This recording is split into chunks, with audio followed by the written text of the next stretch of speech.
Hey guys, स्वागत है आप सभी का बिटनेर आईएएस में। Good evening all of you.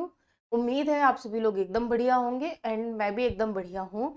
तो आज के डिस्कशन में मेनली जो हमारी कहानी होगी वो आज हम रिएक्टर्स वगैरह के बारे में पढ़ेंगे एंड पढ़ेंगे, कहानियाँ पढ़ेंगे कि एक्चुअली में हमारे जो एटम बम न्यूक्लियर बनाए गए वो किस तरीके से बनाए गए, क्या कहानी रही है वो सभी के सभी। सो आज की क्लास जो है वो बहुत ही ज़्यादा होगी इंटरेस्टिंग। सो चलिए शुरू करते हैं। उससे पहले आप सभी को प्रैप टुडे के बारे में बताना चाहती हूँ। प्रैप टुडे है क्या? प्रैप टुडे एक लर्निंग प्लेटफॉर्म है जहाँ पर हम आप सभी को एसएससी एग्जाम्स के प्रिपरेशन करवाते हैं, जहाँ पर आपको डेली वीडियोस मैथ्स के, रीजनिंग के, इंग्लिश के एंड करंट अफेयर से रिलेटेड वीडियोस मिल जाते हैं। तो जाइए यूट्यूब पर सर्च करिए प्रैप टुडे एंड चेकआउट करिए, प्लस अपने उन सभी तमाम दोस्तों के साथ शेयर करिए जो से इस एग्जाम की कहीं ना कहीं प्रिपरेशन कर रहे हैं और उनको बहुत ज़्यादा नीड है। चलिए स्टार्ट करते हैं आज के सेशन से। तो बेसिकली आज जो है वो हमें कल के ही डिस्कशन को कंटिन्यू करना है। सो कल हम आखिर पढ़ क्या रहे थे? कल हमने काफ़ी सारी चीज़ें पढ़ी थी। गति के आधार पर पढ़ा था, संरचना के आधार पर पढ़ा था। आज हमें जो पढ़ना है, यानी हमें क्या पढ़ हमने कल अपना डिस्कशन स्टार्ट किया था विभिन्न प्रकार के नाभिकीय रिएक्टर, जिसमें हमने उपयोगिता के आधार पर पढ़ा था, जिसमें हमने अनुसंधान reactor and nuclear power reactor के बारे में देखा था। फिर हमने ईंधन के आधार पर पढ़ा था कल की क्लास में, न्यूट्रॉनों की गति के आधार पर पढ़ा था, संरचना के आधार पर पढ़ा था, जिसमें हमने बॉइलिंग वाटर रिएक्टर देखा था एंड दाबित जल रिएक्टर यानी pressurised water reactor and pressurised heavy water reactor के बारे में पढ़ा था, यानी दाबित भारी जल रिएक्टर के बारे में पढ़ा था, प्लस उन्नत भारी जल यानी एडवांस्ड हैवी वाटर रिएक्टर। सो चलिए अब हमें जो है वो विद्युत उत्पादन के आधार पर पढ़ना है, यानी आज जो है वो हमें इन सभी के बारे में पढ़ना है। संरचना के आधार पर जो है आज जिसमें हम फर्स्ट जो पढ़ेंगे वो विद्युत उत्पादन करने हेतु पढ़ेंगे कि किस तरीके से किया जाता है। तो चलिए स्टार्ट करते हैं बॉइलिंग वाटर रिएक्टर से, जिसे हम BWR के नाम से जानते हैं, बॉइलिंग वाटर रिएक्टर। हिंदी में भी इसे बॉइलिंग वाटर रिएक्टर ही कहा जाता है। अब देखिए ये होते क्या हैं, ये एक तरीके के रिएक्टर होते हैं। इन रिएक्टरों में जो है शीतलक तथा मंदक, शीतलक भी बताया था कल की क्लास में एंड मंदक भी बताया था कल की क्लास में कि शीतलक क्या होता है एंड मंदक क्या होता है। तो शीतलक तथा मंदक के रूप में साधारण जल का प्रयोग किया जाता है। वहीं साधारण जल जब जो है वो कोर में प्रवाहित किया जाता है तो वहां से ऊष्मा प्राप्त करके वाष्पित हो जाता है और ये वाष्प टरबाइन को घुमाकर विद्युत ऊर्जा उत्पन्न करते हैं। अब साधारण जल जो होता है, यहाँ पे प्रॉब्लम ये है कि साधारण जल इसलिए नहीं यूज किया जाता है क्योंकि ये साधारण जल जो है वो अच्छा मंदक नहीं होता है और नाभिकीय विखंडन से जो भी न्यूट्रॉन उत्पन्न होते हैं उनको अधिक ज्यादा गति नहीं दे पाता है। इस कारण से जो साधारण जल है, जो नॉर्मल वाटर जो हम लोग पीने के लिए इस्तेमाल करते हैं, उस वाटर का प्रयोग नहीं किया जाता है। तो अगर किया जाएगा तो क्या प्रॉब्लम होगी? किया जाएगा तो बहुत सिंपल इसका लॉजिक है और बहुत सिंपल ही आंसर है कि जो न्यूट्रॉन पैदा होते हैं नाभिकीय विखंडन के द्वारा, सो नाभिकीय विखंडन के द्वारा पैदा हुए न्यूट्रॉनों को गति नहीं मिल पाएगी। वहीं जिस कारण से वे नाभिकीय ईंधन में उपस्थित जो यूरेनियम 238 होता है, तो 238 के द्वारा अवशोषित कर लेते हैं और ये जो प्रोसेस, इतना मेहनत लगा इस प्रोसेस को करने में, इस अभिक्रिया को करने में, कहीं ना कहीं ये जो अभिक्रिया है वो रुक जाती है। साथ ही साथ साधारण जल जो होता है वो भारी जल की अपेक्षा न्यूट्रॉनों को भी अधिक अवशोषित करता है, जिस कारण जो है वो यूरेनियम 235 क्रिया करते हुए बहुत कम इलेक्ट्रॉन ही बचते हैं। इसीलिए देखिए इतने सारे साधारण जल के मैंने आपको कारण बता दिए कि जिस कारण से नहीं यूज किया जाता है। यूरेनियम 235 की क्रिया में बहुत ही कम इलेक्ट्रॉन बचते हैं, जिसके कारण जो है जो रिएक्टर्स होते हैं, रिएक्टरों में एनरिच्ड यूरेनियम यानी जो संवर्धित यूरेनियम है, जिसमें क्या होता है मेनली यूरेनियम 235, तो जिसका परसेंटेज क्या है 3.5 से 4.5% होता है, उसका प्रयोग किया जाता है ताकि जो फिसाइल मटेरियल है उनकी क्रांतिक अवस्था बनी रहे, यानी कि जो विखंडनीय पदार्थ हैं सो उनकी क्रांतिक अवस्था बनी रहे। अब सेकेंड टाइप के जो रिएक्टर होते हैं वो होते हैं दाबित जल रिएक्टर यानी प्रेशराइज्ड वाटर रिएक्टर। अब ये प्रेशराइज्ड वाटर रिएक्टर क्या है, इनके बारे में जानते हैं, फिर आगे की कहानी जानेंगे। तो चलिए जान लीजिए प्रेशराइज्ड वाटर रिएक्टर क्या होता है। उम्मीद है आप सभी को कहानियां जो हैं बहुत ज्यादा टेक्निकल नहीं है, थोड़ा सा ही टेक्निकल है, ध्यान लगाएंगे तो सारी चीजें समझ में बहुत ही आसानी से आते जाएंगे। उम्मीद है आप सभी लोग कोशिश कर रहे होंगे। चलिए, ताबित जल रिएक्टर यानी प्रेशराइज्ड वाटर रिएक्टर पीडब्ल्यूआर, इस प्रकार के रिएक्टरों में भी शीतलक तथा मंदक के रूप में साधारण जल का ही प्रयोग किया जाता है। यानी जो इस प्रकार के रिएक्टर होते हैं इनमें शीतलक तथा मंदक के रूप में साधारण जल का ही प्रयोग किया जाता है। बस इनमें चेंजेस जो है वो सिर्फ इतना ही है कि इनमें साधारण जल को अत्यधिक दाब पर रिएक्टर कोर में प्रवाहित किया जाता है, जिससे ये जल है वो वाष्प में बदले बिना ही अत्यधिक उच्च तापमान लगभग 320 डिग्री सेंटीग्रेड पर पहुंच जाता है। तो मेनली जो दाबित जल रिएक्टर होते हैं उसमें नॉर्मल वाटर जो साधारण जल होता है उसी का प्रयोग किया जाता है, बट उसे क्या किया जाता है इस तरीके से प्रवाहित किया जाता है कोर में, जो रिएक्टर कोर है, जिससे वो जल जो है वो भाप बनके यानी वाष्प बनके ना उड़े, बल्कि क्या हो वाष्प में बदले बिना ही अत्यधिक उच्च तापमान पर कन्वर्ट हो जाए। और उच्च तापमान लगभग कितना होता है 320 डिग्री सेंटीग्रेड, जिसके कारण यानी जो वाष्प जल को क्या है वाष्प जनरेटर में प्रवाहित कराते हैं और फिर वहीं से जल के द्वारा ऊष्मा वाष्प जनरेटर में विद्यमान अपेक्षाकृत कम तापमान वाले जल की ओर प्रवाहित होती है तथा वो जल जो है वो वाष्प में बदलकर टरबाइन को चलाता है। सो बेसिकली ये जो एक प्रोसेस होता है जो कि मेनली यूज होता है। नेक्स्ट टाइप का रिएक्टर है दाबित भारी जल रिएक्टर यानी pressurised heavy water reactor, and इसे कैंडू रिएक्टर भी बोला जाता है। कैंडू का मतलब Canada deuterium uranium reactor, and pressurised heavy water reactor को PHWR और CANDU यानी कनाडा, CAN जो है वो मेनली कनाडा को रिप्रेजेंट करता है, एंड D जो है वो ड्यूटेरियम हो गया एंड U जो है वो यूरेनियम हो गया, और रिएक्टर तो ऑलरेडी है ही। तो चलिए अब मेनली जो दाबित भारी जल रिएक्टर होते हैं इनका क्या कार्य होता है। जो दाबित भारी जल रिएक्टर होते हैं इनमें शीतलक तथा मंदक के रूप में भारी जल तथा विखंडनीय पदार्थ के रूप में प्राकृतिक यूरेनियम का प्रयोग किया जाता है। तो शीतलक और मंदक के रूप में भारी जल का प्रयोग किया जा रहा है, एंड किसके रूप में विखंडनीय पदार्थ यानी फिसाइल मटेरियल के रूप में प्राकृतिक यूरेनियम जो है उसमें से यूरेनियम 235 का परसेंटेज जो है वो 0.7% होता है, एंड यूरेनियम 238 का जो परसेंटेज होता है वो 99.3% होता है। तो बेसिकली ये दोनों प्रयोग किए जाते हैं। अब इस टाइप के जो रिएक्टर होते हैं उनमें भारी जल को अत्यधिक दाब पर रिएक्टर कोर में प्रवाहित किया जाता है ताकि जो भारी जल है वो क्योंकि रीजन ये होता है कि जो भारी जल होता है वो न्यूट्रॉनों का बहुत ही अच्छा मंदक होता है, और न्यूट्रॉनों की गति को भी यहीं से क्या कर देता है मंद कर देता है, जिसके कारण यूरेनियम 238 जो है वो विखंडन नहीं कर पाते। और यूरेनियम 238 का विखंडन करने के लिए न्यूट्रॉनों की ऊर्जा जो है वो 1 मेगावाट या फिर उससे भी ऊपर होनी चाहिए, और यूरेनियम 235 जो है वो यूरेनियम 238 विखंडन नहीं कर पाते। फिर एक ही ऑप्शन बनता है बचता है यूरेनियम 235। तो यूरेनियम 235 जो है वो विखंडन करने के लिए उपलब्ध रहते हैं, और न्यूट्रॉनों को साधारण जल की अपेक्षा जो है वो कम अवशोषित करता है, जिससे वो यूरेनियम 235 के विखंडन के लिए जो है वो बच जाते हैं, और आसानी से ये जो अभिक्रिया है वो बहुत ही आसानी से हम कह सकते हैं कि सुलझ जाती है या संचालित होती है। अब आपके दिमाग में ये आया होगा कि कैंडू रिएक्टर्स भी इन्हें क्यों बोलते हैं। बहुत सिंपल सा लॉजिक है कि इन रिएक्टर्स का विकास जो है वो सर्वप्रथम कनाडा में किया गया था, इसीलिए जो है इन्हें कैंडू रिएक्टर बोला जाता है। ठीक है, चलिए कैंडी मत समझ लेना।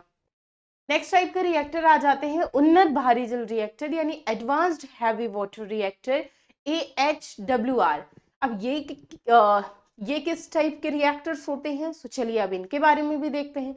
अब आप लोगों ने इतनी सारी चीजें पढ़ ली हैं तो इन्हें भी थोड़ा माइंड में किनारे में आप एडजस्ट कर लीजिए अगर नहीं भी समझ में आ रहा है तो, क्योंकि समझना जरूरी है, एग्जाम में यहाँ से क्वेश्चंस पूछे जाते हैं। उन्नत भारी जल रिएक्टर यानी एडवांस्ड हैवी वाटर रिएक्टर क्या होते हैं? भारत के द्वारा ही उन्नत भारी जल रिएक्टर का विकास किया गया है। एंड उन्नत भारी जल का उपयोग जो है वो बेसिकली थोरियम बेस्ड होता है, यानी इनका जो उन्नत भारी जल रिएक्टर होते हैं ये इनका उपयोग जो है वो थोरियम पर आधारित होता है। कहाँ पर इन्हें डिजाइन किया गया है? सो भाभा परमाणु अनुसंधान केंद्र यानी BARC ने इनके डिजाइन तथा विकास के लिए इंफ्रास्ट्रक्चर तैयार किया है। ईंधन के रूप में इनमें जो है मिक्स्ड ईंधन का इस्तेमाल किया जाता है, जैसे प्लूटोनियम, थोरियम, मॉक्स। तो ये सारे बेसिकली नाम याद करने की कोई ज़रूरत नहीं है। बेसिकली ये जो है ये टेक्निकलिटी है, याद रह जाए तो कोई बात नहीं है, वरना यहाँ से इस टाइप से कि क्या क्या मिक्स्ड करके बनाया जाता है वो नहीं पूछा जाता है। मेनली जो है यहाँ से क्वेश्चन किस टाइप से आता है, यहाँ से क्वेश्चन मेनली जो है वो कहीं ना कहीं इस टाइप से पूछा जाता है कि इनका प्रयोग जो है वो किस टाइप से किया जा रहा है एंड कहाँ कहाँ पर किया जा रहा है। अब उस नेक्स्ट देखते हैं विखंडनीय पदार्थ के उत्पादन हेतु। उसके बाद जिसमें जो है विखंडनीय पदार्थ के उत्पादन हेतु में जो विखंडनीय पदार्थ उत्पादन हेतु जो रिएक्टर्स होते हैं उन्हें फास्ट ब्रीडर रिएक्टर यानी FBR रिएक्टर बोला जाता है। अब इनमें जो फास्ट ब्रीडर रिएक्टर में जो उत्पादक पदार्थ होते हैं उनको विखंडनीय पदार्थ में बदला जाता है। अब ये जब विखंडनीय पदार्थ में बदला जाता है तो मेनली ये 2 टाइप के रिएक्टर्स होते हैं। फर्स्ट टाइप का रिएक्टर होता है फास्ट ब्रीडर रिएक्टर, जिसे अभी हम पढ़ रहे हैं, एंड अभी नेक्स्ट स्लाइड में हम थर्मल ब्रीडर रिएक्टर के बारे में भी पढ़ेंगे। तो चलिए देखते हैं कि आखिर फास्ट ब्रीडर रिएक्टर FBR क्या होता है। तो जो फास्ट ब्रीडर रिएक्टर होते हैं उनका उपयोग जो है मुख्यतः यूरेनियम 238 को विखंडनीय प्लूटोनियम 239 में बदलने के लिए किया जाता है। साथ ही इसके द्वारा जो है वो थोरियम 232 को विखंडनीय 233 में बदला जाता, यूरेनियम 233 में बदला जा सकता है। और ज्यादातर जो फास्ट ब्रीडर रिएक्टर होते हैं उनमें शीतलक के रूप में द्रव्य सोडियम का उपयोग किया जाता है, क्योंकि ये जो है ये न्यूट्रॉनों की गति को मंद नहीं करता। इसीलिए जो है वो फास्ट ब्रीडर रिएक्टर में मेनली किसका प्रयोग किया जाता है? ज्यादातर जो शीतलक के रूप में द्रव सोडियम का उपयोग किया जाता है। सोडियम का उपयोग करने का बहुत ही सॉलिड रीजन क्या है? क्योंकि न्यूट्रॉनों की गति को जो है ये मंद नहीं करता, कमजोर नहीं करता, कम नहीं करता। ठीक है। उसके बाद नेक्स्ट टाइप का रिएक्टर आ जाता है थर्मल ब्रीडर रिएक्टर, TBR। ये जो है ये व्यावसायिक रूप से थोरियम को विखंडनीय यानी यूरेनियम 233 बनाने के लिए उपयोगी होता है। इसमें अपेक्षाकृत मंद न्यूट्रॉनों का उपयोग किया जाता है। किसका? बेसिकली जो है वो मंद न्यूट्रॉनों का प्रयोग किया जाता है। उसके बाद नेक्स्ट टाइप आ जाता है उत्पादक पदार्थ यानी फर्टाइल मटेरियल।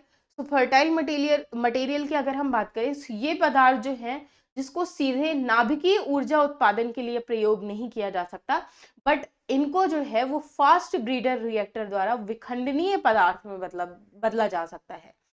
तो वही जो है उत्पादक पदार्थ जो है वो फर्टाइल मटेरियल कहलाते हैं। अब नेक्स्ट आ जाता है फिसाइल मटेरियल यानी विखंडनीय पदार्थ। तो फिसाइल मटेरियल में जो है इनका पदार्थ जिसका उपयोग जो है वो सीधा ऊर्जा उत्पादन के लिए किया जाता है। तो जब भी डायरेक्टली वो पदार्थ जिनका ऊर्जा उत्पादन के लिए किया जाएगा प्रयोग, तो वो क्या होंगे? विखंडनीय पदार्थ यानी फिसाइल मटेरियल कहलाएंगे। अब इसके एग्जाम्पल क्या हो सकते हैं? इसके एग्जाम्पल यूरेनियम 235 हो सकता है एंड प्लूटोनियम 239। उसके बाद नेक्स्ट जो टाइप है वो है परिष्कृत संवर्धित यूरेनियम यानी एनरिच्ड यूरेनियम। एनरिच्ड यूरेनियम क्या होता है? ये प्राकृतिक अवस्था में यूरेनियम, अभी मैंने थोड़ी देर पहले बताया था यूरेनियम 235 एंड यूरेनियम 238। तो एनरिच्ड यूरेनियम जो होता है वो यूरेनियम 235 एंड यूरेनियम 238 संयुक्त अवस्था में मिलकर पाया जाता है, जिसमें यूरेनियम 235 की मात्रा जो है वो 0.7% होती है। वहीं जो अब ये जो यूरेनियम 235 होता है वो मेनली किसके लिए, वो नाभिकीय ऊर्जा के लिए इंपॉर्टेंट होता है। बल्कि जो यूरेनियम जो कि क्या होता है, कृत्रिम वृद्धि से प्राकृतिक यूरेनियम का परिष्करण करके यूरेनियम 235 की मात्रा को बढ़ा देते हैं। वही तो ये जो है वो परिष्कृत यूरेनियम कहलाता है। इंडिया में यूरेनियम 235 की मात्रा को सामान्यतः 0.7% से बढ़ाकर लगभग 3% तक किया जा रहा है। उसके बाद नेक्स्ट टॉपिक है हमारा भारत में परमाणु ऊर्जा का विकास। तो चलिए स्टार्ट करते हैं कि क्या है भारत में परमाणु ऊर्जा का विकास और किस तरीके से हुआ। तो भारत में नाभिकीय परमाणु ऊर्जा विकास कार्यक्रम के प्रणेता प्रख्यात वैज्ञानिक डॉक्टर होमी जहांगीर भाभा को माना जाता है। तो देखिए, स्टार्टिंग में जब देश आजाद हुआ, कहीं ना कहीं अगर हम development of atomic energy in India की बात करते हैं तो मन में कहीं ना कहीं तब से था। लेकिन जब भारत आजाद हुआ तो हमारे पास इतने ज्यादा रिसोर्सेस नहीं थे कि हम जो है वो डायरेक्टली रिसर्च वगैरह चालू कर सके। एंड स्टार्टिंग में आपने मूवीज के थ्रू भी देखा होगा, अगर नहीं भी कभी स्टोरी पढ़ी है तो जो हमारा फर्स्ट न्यूक्लियर टेस्ट हुआ था तो उसकी स्टोरी जो है वो कहीं ना कभी आपने मूवीज के थ्रू या टीवी के थ्रू देखी होगी कि उस टाइम का वो दौर था जहां पर हमारे जो साइंटिस्ट थे, सो मिसाइल्स वगैरह को जो लेकर साइकिल वगैरह पे लेकर काफी गर्मी में मई की गर्मी, इतनी ज्यादा गर्मी पड़ती है उस टाइम पर उन्होंने ट्रैवल किया। तो क्या स्टोरी रही, किस तरीके से डेवलपमेंट हुआ, वो सारी की सारी कहानी हम जानना चालू करते हैं। तो देखिए, भारत में नाभिकीय परमाणु ऊर्जा विकास कार्यक्रम का अगर पूरा पूरा जो स्टार्टिंग जो श्रेय जाता है वो किसे जाता है, वो जाता है डॉक्टर होमी जहांगीर भाभा को। उन्हीं के दिशा निर्देशन में भारत ने नाभिकीय विज्ञान और तकनीक के अनुसंधान और विकास की नींव रखी थी। वहीं भारत जो है वो परमाणु ऊर्जा के शांतिपूर्ण इस्तेमाल का पक्षधर है, जो कि मैंने एनपीटी में भी बताया था आपको कि एनपीटी में जो है वो एनपीटी क्या है, न्यूक्लियर प्रोलिफरेशन ट्रीटी है, जिसमें इंडिया ने जो है वो इंडिया जो है उसका सिग्नेटरी मेंबर नहीं है। बट इंडिया ने उस टाइम पे ये प्रॉमिस किया था कि इंडिया जो है वो कभी भी नो फर्स्ट यूज नहीं करेगा। तो यहाँ पर जो भारत जो है वो परमाणु ऊर्जा के शांतिपूर्ण इस्तेमाल का पक्षधर है। इंडिया के द्वारा ये कहा जाता है कि हम जो न्यूक्लियर एनर्जी का या जो एटॉमिक एनर्जी का इस्तेमाल करेंगे वो मेनली हम शांतिपूर्ण ढंग के लिए करेंगे, किसी को भी चोट पहुंचाने या किसी को भी हार्म करने के लिए नहीं करेंगे।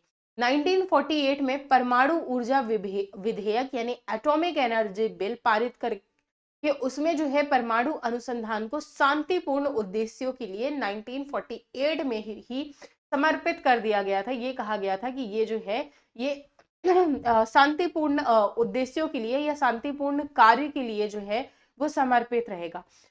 होमी जहांगीर भाभा की अध्यक्षता में ही 10 अगस्त 1948 को परमाणु ऊर्जा आयोग यानी एटॉमिक एनर्जी कमीशन का गठन किया गया था और 3 अगस्त 1954 को परमाणु विभाग यानी department of atomic energy DAE की स्थापना की गई थी। देन परमाणु ऊर्जा विभाग ने फिर जो है वो कार्य करना स्टार्ट किया था। सो ये है हमारे डॉक्टर होमी जहांगीर भाभा। यहाँ पे मैंने अध्यक्षता में 10 अगस्त 1948 को परमाणु ऊर्जा आयोग का गठन किया जाता है। 3 अगस्त 1954 को परमाणु ऊर्जा विभाग की स्थापना की जाती है और यहीं से फिर जो है वो धीरे धीरे कार्य स्टार्ट हुए थे। सो किस तरीके से कार्य स्टार्ट हुए थे, इसमें कुछ एक रोड मैप बनाया गया था जिसमें कुछ बातें कही गई थी कि इस तरीके से हम जो अपना कार्य है वो स्टार्ट करेंगे। तो किस तरीके से स्टार्ट किया गया, क्या किया गया, चलिए देखते हैं। स्वदेशी या तथा अन्य प्रमाणित प्रौद्योगिकियों के विस्तार तथा उससे संबंधित ईंधन चक्र सुविधाओं के द्वारा तीव्र प्रजनन रिएक्टर यानी जो फास्ट ब्रीडर रिएक्टर थे एवं थोरियम रिएक्टर के विकास के माध्यम से जो है वो नाभिकीय विद्युत के योगदान को बढ़ावा देने की बात कही गई। इसमें ये कहा गया कि जो देखिए उस समय पे जब इंडिया आजाद हुआ तो इंडिया के पास इतना रिसोर्सेस प्लस इतना पैसा नहीं था कि हम जो भी कार्य चाहते हैं वो किसी अदर कंट्रीज से ले लें, अफोर्ड कर लें उस टाइम पे। आज हमें आज बहुत बार ऐसा भी होता है कि आप स्टूडेंट बहुत सारे मैंने लोगों को देखा है कि अच्छे एकदम educated and well educated persons भी बहुत बार आप लोग भी हैं, कहीं ना कहीं यूपीएससी एग्जाम की प्रिपरेशन करते हैं, बट व्हाट्सएप यूनिवर्सिटीज के प्रभाव में आ जाते हैं। कि देखिए, कहीं ना कहीं मेरा यहाँ पे कहने का ये मतलब नहीं है कि जो प्रेजेंट गवर्नमेंट है वो पुरानी गवर्नमेंट को क्या कर रही है, मैनिपुलेट किस तरीके से करती है, वो आप लोगों को सभी चीज़ों को पता है।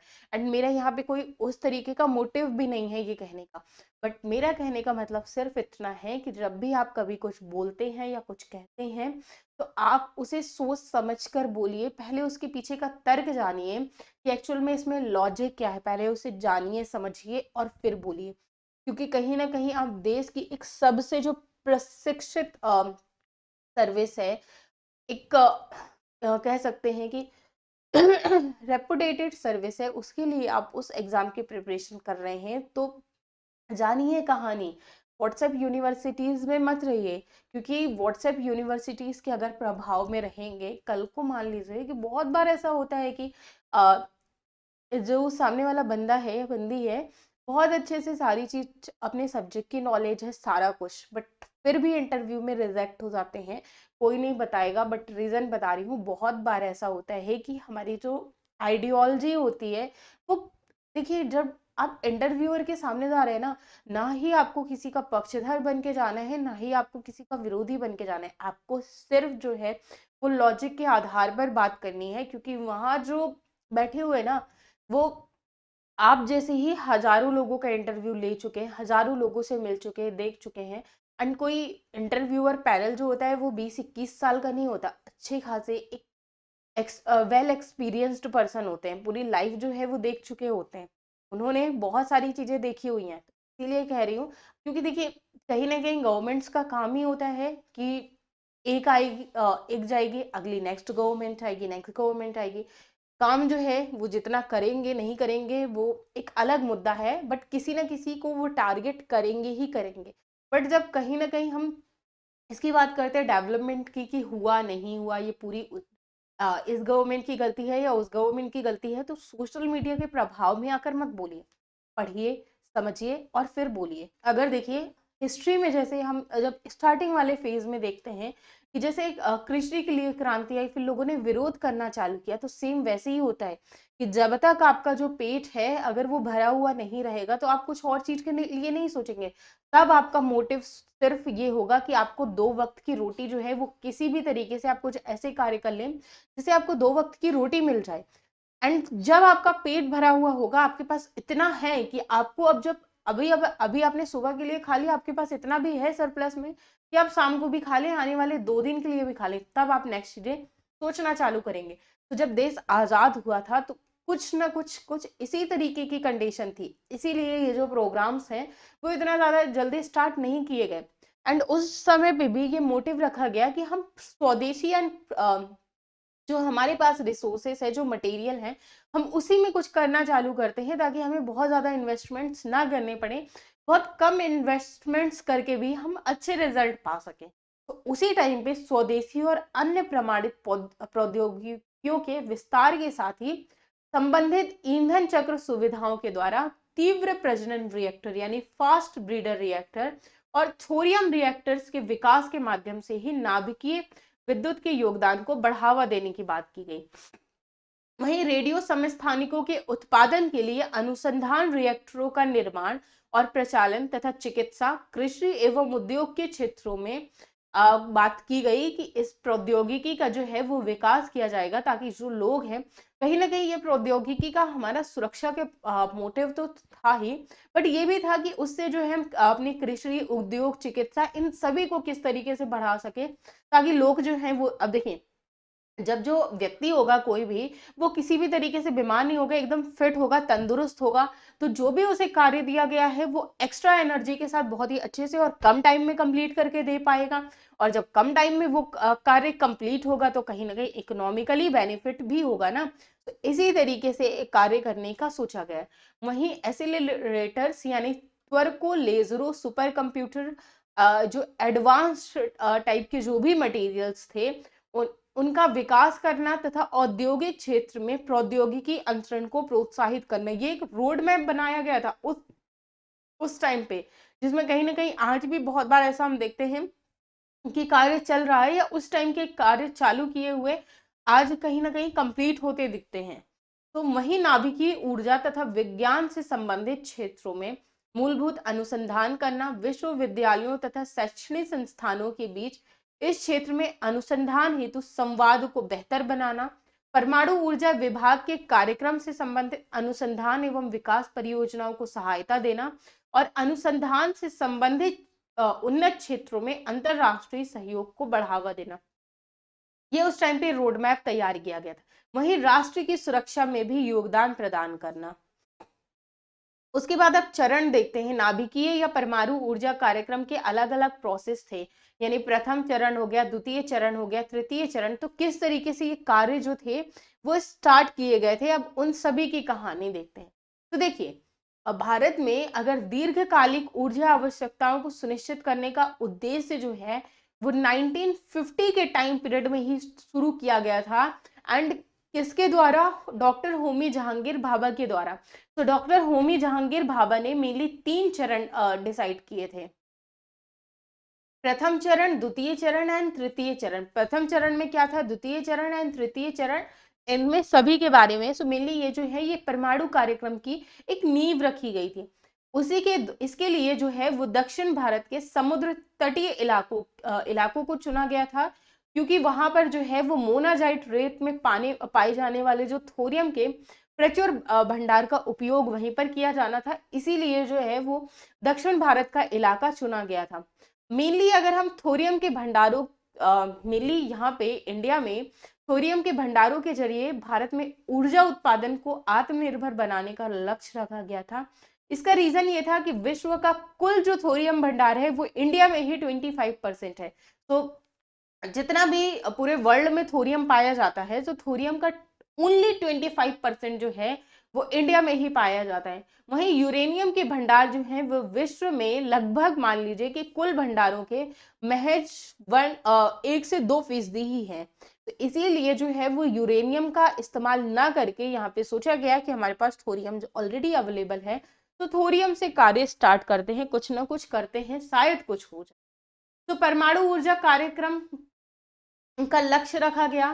भारत ने आज के टाइम पीरियड में अगर हम देखते हैं तो काफी ज्यादा प्रगति कर ली गई है, लेकिन कहीं ना कहीं नींव जो थी वो वही उसी टाइम में 1950 के दशक में ही रखी गई थी। एंड उसी नींव के बेसिस पर आज जो है वो कार्य किए जा रहे। थोरियम आधारित परमाणु शोध और नाभिकीय तकनीकी विकसित करने के लिए भाभा एटॉमिक रिसर्च काउंसिल की स्थापना की गई और भाभा एटॉमिक रिसर्च काउंसिल के ही प्रयास से 2014 में दुनिया के पहले थोरियम आधारित नाभिकीय रिएक्टर को डिजाइन किया गया था। तो देखिए, नींव कब रखी जा रही है? 1950 में ही रख दी गई। अब बना के कब तैयार किया गया? 2014 में लगभग जो है वो पहला ही इंडिया के ही प्रयास से 2014 में दुनिया का पहला थोरियम नाभिकीय रिएक्टर जो था वो डिजाइन किया गया। तो इसमें फर्स्ट स्टेज में क्या बात कही गई? 3 चरण जो थे वो इसके रखे गए। तो इसमें फर्स्ट स्टेज में क्या है? फर्स्ट स्टेज देखते हैं, फिर सेकेंड स्टेज भी देखेंगे, थर्ड स्टेज में देखेंगे। इसकी शुरुआत जो है वो कहाँ पर की गई थी? तारापुर में की गई। तारापुर, इससे पहले आप सभी ने सुना होगा। कहाँ पर सुना? इस तारापुर के बारे में आप सभी ने डिफेंस टेक्नोलॉजी में मैं पढ़ा रही थी। तो जब मैं वहां पर आपको बता रही थी, तो वहां पर मैंने आपको तारापुर रिएक्टर के बारे में बताया था, संदर्भ बताया था कि किस तरीके से क्या हुआ था। तो मेरे लिए तारापुर में परिष्कृत यूरेनियम पर आधारित बॉइलिंग वाटर रिएक्टर किस तरीके से कार्य करते हैं, अभी हमने 10 से 15 मिनट पहले ही बॉइलिंग वाटर रिएक्टर्स के बारे में जाना है कि किस तरीके से कार्य करते हैं। तो स्थापना की गई। ये जो तकनीक थी वो यूएसए के द्वारा दी गई तकनीक थी, जो कि मेनली ऐसे दो रीजन थे। फर्स्ट स्टेज में ये जो बॉइलिंग वाटर रिएक्टर्स की स्थापना की गई, बट ये तकनीक सफल नहीं हो पाई। पहला रीजन ये था कि इसमें ईंधन के रूप में परिष्कृत यूरेनियम का प्रयोग किया जाना था, और जब यूरेनियम का प्रयोग किया जाएगा तो ऑब्वियसली इंडिया में पाया नहीं जाता, एंड वर्ल्ड में ही 1-2% ही पाया जाता है यूरेनियम। तो ये जो था ये एक बहुत ही खर्चीला मेथड था, क्योंकि इंडिया में पाया नहीं जाता तो हमें दूसरे देशों से मंगवाना पड़ता, एंड जब हम दूसरे देशों से मंगवाते तो हमारे लिए कहीं ना कहीं जो है वो प्रॉब्लम क्रिएट होती ना, क्योंकि हमारे पास इतने रिसोर्सेज तो थे नहीं, इतना पैसा तो था नहीं हमारे पास कि हम जब चाहें वो दूसरे देशों से मंगवा लें। साथ ही में भारत और अमेरिका के बदलते कूटनीतिक संबंध भी थे, यानी भारत और अमेरिका के जो कूटनीतिक संबंध थे, जो रिलेशंस थे, वो भी कहीं ना कहीं चेंज हो रहे थे। अब जो तारापुर परमाणु ऊर्जा स्टेशन था वो ही भारत का पहला परमाणु ऊर्जा संयंत्र है। इस संयंत्र को इस संयंत्र से अक्टूबर 1969 से जो है वो क्या हो रहा है, विद्युत उत्पादन हो रहा है। तो याद रखिए, तारापुर परमाणु ऊर्जा स्टेशन जो है वो ही भारत का पहला परमाणु ऊर्जा संयंत्र है। ये क्या है, तारापुर परमाणु ऊर्जा स्टेशन, ठीक है। उसके बाद जो है वो कनाडा ने दावित भारी जल रिएक्टर यानी प्रेशराइज्ड हैवी वाटर रिएक्टर की तकनीक डेवलप की, जिसमें ईंधन के रूप में जो है वो प्राकृतिक यूरेनियम का प्रयोग किया जाता था। प्राकृतिक यूरेनियम थोड़ी देर पहले बताया था कि क्या होता है, कमेंट सेक्शन में मुझे जरूर बताइए कि प्राकृतिक यूरेनियम किस फॉर्म में पाया जाता है। तो कमेंट सेक्शन में मुझे जरूर बताइएगा। अभी जस्ट मैंने 10 से 12 मिनट पहले ही आप सभी को बताया है, इसी क्लास में, आज ही की क्लास में बताया है कि प्राकृतिक यूरेनियम क्या होता है एंड किस फॉर्म में पाया जाता है। तो प्राकृतिक यूरेनियम का प्रयोग किया जा रहा था। एंड अगर इंडिया में आज हम प्रेजेंट टाइम में देखें तो सर्वाधिक जो नाभिकीय ऊर्जा उत्पादन है वो mainly pressurised heavy water reactor जो प्रोसेस है, जो मेथड है, उसी के द्वारा किया जाता है। और इसी के चरण में अंतिम दौर में रूस के सहयोग से ही जो है वो कुडनकुलम, जो कि तमिलनाडु में है, तो इसमें भी 2 संयंत्र स्थापित किए गए हैं एंड स्वदेशी रूप से कार्य भी कर रहे हैं। अब जो सेकेंड स्टेज है, सेकेंड स्टेज किस तरीके से सक्सेसफुल रही या ना रही, किस तरीके से कार्य किया गया, सो मेनली सेकेंड स्टेज में जो है वो फास्ट ब्रीडर रिएक्टर और उससे संबंधित तकनीक के विकास के लिए कलपक्कम में इंदिरा गांधी परमाणु अनुसंधान केंद्र की स्थापना 1971 में भारत सरकार के परमाणु ऊर्जा विभाग के अधीन ही की गई थी। तो द्वितीय चरण जो है, सेकेंड फेज जो है, सेकेंड फेज के लिए 1971 का दौर आ गया था, जिसमें इस चरण में सेकेंड स्टेज में जो मेनली फास्ट ब्रीडर रिएक्टर और उससे संबंधित तकनीक के विकास के लिए जो है वो कलपक्कम में इंदिरा गांधी परमाणु अनुसंधान केंद्र की स्थापना की जाती है। कब, 1971 में भारत के परमाणु ऊर्जा विभाग के अधीन ही की गई थी, IGCAR। सो मेनली IGCAR क्या है, एक तरीके की बॉडी है जो कि भारत सरकार के परमाणु ऊर्जा विभाग के अंतर्गत आती है। वहीं FBR यानी फास्ट ब्रीडर रिएक्टर में प्राकृतिक यूरेनियम व प्रथम चरण से प्राप्त जो प्लूटोनियम होता है कि कार्बन मिश्रण का ईंधन के रूप में प्रयोग किया जाता है। और फास्ट ब्रीडर रिएक्टर्स की विशेषता मेनली ये होती है कि जितना ईंधन जलेगा उससे अधिक ईंधन का निर्माण जो है वो नेक्स्ट फेज के लिए यानी अगले चरण के लिए ही हो जाएगा या अगले इस्तेमाल के लिए ही हो जाएगा। इस प्रक्रिया में मेनली जो है वो न्यूट्रॉन जो है उसकी एकदम तीव्र गति से, बहुत ही फास्ट उससे जो है तीव्र न्यूट्रॉनों की बौछार की आवश्यकता होती है। और तापीय रिएक्टरों की तुलना में इसका आकार जो है वो छोटा होता है, क्योंकि इसमें मंदकों यानी मॉडरेटर्स की आवश्यकता नहीं होती है। तो इसका आकार जो है वो छोटा हो जाता है, क्योंकि हमें जो है मॉडरेटर्स की जरूरत नहीं होती है। And prototype fast breeder reactor FBR के निर्माण के बाद जो है भारत इस तकनीक के विकास के लिए जो है वो अंतिम चरण में पहुंच चुका है। वहीं अगर इसी चरण में देखते हैं तो एक और उन्नत कार्यक्रम बनाया गया, जिसे उन्नत भारी जल रिएक्टर यानी एडवांस्ड हैवी वाटर रिएक्टर, इसके बारे में भी पढ़ चुके हैं। एडवांस्ड हैवी वाटर रिएक्टर का नाम दिया गया और स्टार्टिंग में जो है ऊर्जा उत्पादन का जो लक्ष्य था वो 300 मेगावाट ऊर्जा उत्पादन का लक्ष्य रखा गया। स्टार्टिंग में जब इस चरण को चालू किया गया, बनाया गया, तो इसमें बात यही कही गई कि बहुत ज्यादा मात्रा में हम नहीं चाहते हैं। बस इस चरण यानी जब इसको प्रारंभ किया गया तो इसमें यह सोचा गया कि बस जो 300 मेगावाट है उतनी ही ऊर्जा के उत्पादन का लक्ष्य रखते हैं। एंड इसकी विशेषता ये थी कि ईंधन के रूप में इसमें थोरियम का भी प्रयोग किया जाएगा। तो थोरियम जो है वो इंडिया में ही है एंड लगभग वर्ल्ड का 25% है, जिसमें भारत जो है वो स्वाभाविक रूप से अपने नाभिकीय ऊर्जा कार्यक्रम के तीसरे चरण में भी पहुंच जाएगा। क्योंकि अभी जो है वो हमने पहली एंड दूसरे चरण को ही इस्तेमाल किया था। तो अब जब हम तीसरा चरण देखते हैं तो तीसरा चरण में जो मेनली विकास किया जाएगा वो कहीं ना कहीं थोरियम आधारित संयंत्रों पर विकास किया जाएगा, क्योंकि ये दूसरे चरण में ही डिसाइड किया गया कि हम जो स्टार्टिंग है अपनी वो थोरियम से करते हैं, क्योंकि थोरियम इंडिया में पाया जाता है, उसके लिए हमें बहुत ज्यादा प्रॉब्लम्स नहीं होंगी, इंडिया में ही पाया जाएगा, इंडिया का ही मटेरियल है। तो इस तरीके से मेनली ये रिएक्टर्स होते हैं एंड इस तरीके से कार्य करते हैं। या liquid metal cooled fast breeder reactors की एक इमेज टाइप है। तो इस तरीके से ये सारे जो हैं वो कार्य करते हैं। यहाँ पे ये पूल डिजाइन्स वगैरह हैं, इस तरीके से ये सारे जो है ये कार्य करते हैं। उसके बाद अब हम देखते हैं थर्ड स्टेज के बारे में, तीसरे चरण के बारे में। तीसरा चरण क्या था, किस तरीके से इसमें कार्य किए गए। तो भारतीय नाभिकीय ऊर्जा कार्यक्रम का जो अंतिम चरण, क्योंकि तीसरा चरण जो था वो कौन सा था, वो अंतिम चरण था, क्योंकि डॉक्टर होमी जहांगीर भाभा ने इस प्रोजेक्ट को जो डिजाइन किया था वो 3 स्टेजेस में डिजाइन किया था। इसमें ये बात कही गई थी कि इसमें जो है वो मेनली 3 चरण होंगे।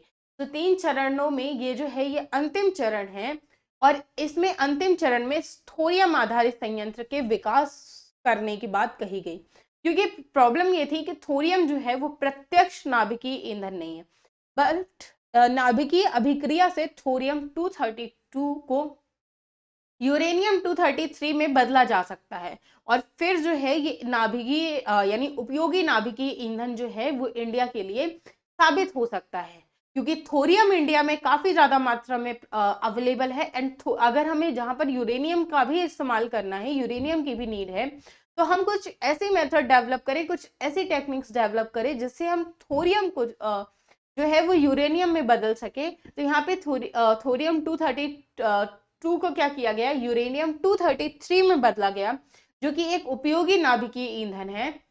और थोरियम जो है वो इंडिया में प्रचुर मात्रा में उपलब्ध भी है, और वैज्ञानिक आकलन के अकॉर्डिंग भारत के पास इतनी प्रचुरता है कि 4 लाख मेगावाट ऊर्जा का उत्पादन भी संभव हो सकता है। तो इतना ज्यादा थोरियम है इंडिया के पास। एंड इसका एक और लाभ ये हो जाएगा कि जिसमें जो ये संयंत्र है वो प्लूटोनियम आधारित संयंत्रों से अधिक सुरक्षित रहेगा, और शीतलक के रूप में भी इसका भारी जल यानी D2O का ही प्रयोग किया जाएगा। वहीं अगर कल्पक्कम में जो प्रायोगिक कल्पक्कम मिनी रिएक्टर में थोरियम के बने ईंधन जिसमें यूरेनियम 233 का प्रयोग किया गया, तो प्रेजेंट टाइम में उसी के द्वारा, उसी रिएक्टर के द्वारा 30 किलोवाट ऊर्जा का उत्पादन किया जा रहा है। वहीं कामनी रिएक्टर में न्यूट्रॉन परावर्तक के रूप में पैलेरियम ऑक्साइड का उपयोग किया जाता है, और ये जो है वे अलवणीय साधारण जल का प्रयोग जो है वो शीतलक और मंदक के रूप में किया जाता है। इसमें बार्क जिसके बारे में अभी मैंने आपको बताया था, एंड IGCAR ने मिलकर बनाया है मेनली इसे। और वहीं भाभा एटॉमिक रिसर्च सेंटर जो है वो थोरियम आधारित एडवांस्ड हैवी वाटर रिएक्टर तथा कॉम्पैक्ट हाई टेम्परेचर रिएक्टर बनाने की दिशा में भी अभी कार्यरत है, कि यहाँ पर जो है वो उनको भी वो रिएक्टर्स भी बनाए जा सके, उन पर भी कार्य जो है वो किया जा सके, सही ढंग से कार्य किया जा सके, ताकि आगे आने वाले जो कार्य हैं वो भी बहुत अच्छे से हो सके। एंड इंडियाज मेजर रिसर्च और एक्सपेरिमेंटल और जीरो पावर रिएक्टर, यानी भारत के प्रमुख अनुसंधान रिएक्टर्स के बारे में देखेंगे। तो जब हम भारत में अनुसंधान रिएक्टर्स का विकास की बात करते हैं, तो नाभिकीय अनुसंधान को बढ़ावा देने के उद्देश्य से मेनली भारत के जो अनुसंधान रिएक्टर्स हैं उनका विकास जो है वो नाभिकीय अनुसंधान को बढ़ावा देने के उद्देश्य से किया गया था। इन रिएक्टर को बिजली उत्पादन के इस्तेमाल के लिए नहीं किया जाता है, यानी जो अनुसंधान रिएक्टरों का विकास जो है वो नाभिकीय अनुसंधान के बढ़ावा देने के लिए किया गया। बट ये जो रिएक्टर्स हैं इनका इस्तेमाल जो है वो बिजली उत्पादन के इस्तेमाल में नहीं किया जाता है, इसी कारण इन्हें जो है वो जीरो पावर रिएक्टर भी कहा जाता है। तो कभी अगर आपसे ये पूछा जाए कि जो जो नाभिकीय अनुसंधान रिएक्टर्स हैं उनको जीरो पावर रिएक्टर्स क्यों कहा जाता है, तो बहुत सिंपल है, क्योंकि इन रिएक्टर्स को बिजली उत्पादन के इस्तेमाल में नहीं किया जाता। उसके बाद कल से जो कहानी है वो हम अपनी क्योंकि ये बिल्कुल जो है वो टोटली न्यू टॉपिक यहीं से स्टार्ट हो जाएगा, जिसमें हम अप्सरा के बारे में पढ़ेंगे, साइरस के बारे में पढ़ेंगे, पूर्णिमा 1, 2 एंड 3 के बारे में पढ़ेंगे, जो मैंने आपको डिफेंस में नहीं बताया था। डिफेंस में मैंने इनके नाम बताए थे। अब यहाँ पर जो है वो मैं आपको इन सभी के काम बताऊंगी कि किस तरीके से कार्य करते हैं, कितनी इनकी मेगावाट, कितने मेगावाट की क्षमता है। ध्रुव के बारे में पढ़ेंगे, कामिनी के बारे में पढ़ेंगे, इन सभी के बारे में, फिर इनका रोल वगैरह पढ़ेंगे, फिर कुछ और भी छोटे छोटे टॉपिक्स हैं, तो इन्हें सबको कल की क्लासेस में पढ़ेंगे, क्योंकि यहाँ से जो है वो टोटली एकदम न्यू टॉपिक स्टार्ट हो रहा है। तो थैंक यू सो मच, मिलते हैं आपसे नेक्स्ट सेशन में यानी कल की क्लास में।